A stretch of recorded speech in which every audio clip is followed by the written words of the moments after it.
खबर शामिल करेंगे। कराची के सनती इलाके साइट एरिया में टेक्सटाइल फैक्ट्री में लगने वाली आग पर 14 फायर ब्रिगेड की गाड़ियों ने आग पर काबू पा लिया है। मजीद जानते हैं डॉन न्यूज़ के नुमाइंदे इमरान हफीज से। जी इमरान, अपडेट कीजिएगा।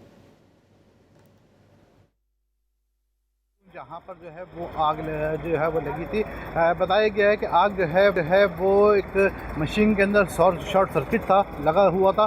इसके बाद जो है ये आग ने जो है शिद्दत इख्तियार करी और शिद्दत की वजह जो है यहाँ पर केमिकल और कपड़ा मौजूद था, जिसके बाद इसने शिद्दत इख्तियार करी। फायर ब्रिगेड ने फौरी तौर पर इत्तला मिलने के ऊपर जो है इब्तदाई तौर पर 4 फायर टेंडर यहाँ पर भेजे और जो काबू पाने की कोशिश की, लेकिन सूरत हाल को मद्देनज़र रखते हुए मज़ीद जो फायर टेंडर और स्नाकर यहाँ पर तलब की गई। मजबूरी तौर पर 14 फायर टेंडर यहाँ पर तलब किए गए और जिसने 2.5 घंटे से ज़ायद वक्त की जद्दोजहद के बाद जो है वो आग पर जो है काबू पा लिया है। इस वक्त यहाँ पर अभी कूलिंग का अमल जारी है। बताया गया है कि फायर फाइटिंग के दौरान जो है 2 फाइटर्स हैं वो मामूली इसके अंदर ज़ख्मी हुए, जिन्हें फौरी तौर पर करीबी अस्पताल मुंतकिल कर दिया गया है। यहाँ पर मज़ीद ये बताया गया है कि फायर ब्रिगेड हुकाम की जानिब से कि कूलिंग के अंदर जो है तकरीबन अभी आधे से पौन घंटा मज़ीद दरकार होगा ताकि आग जो है उसके ऊपर मुकम्मल तौर पर बुझ जाए और कूलिंग का अमल भी मुकम्मल किया जाए। जी ठीक है, बहुत शुक्रिया इमरान हफीज़ हमें अपडेट करें।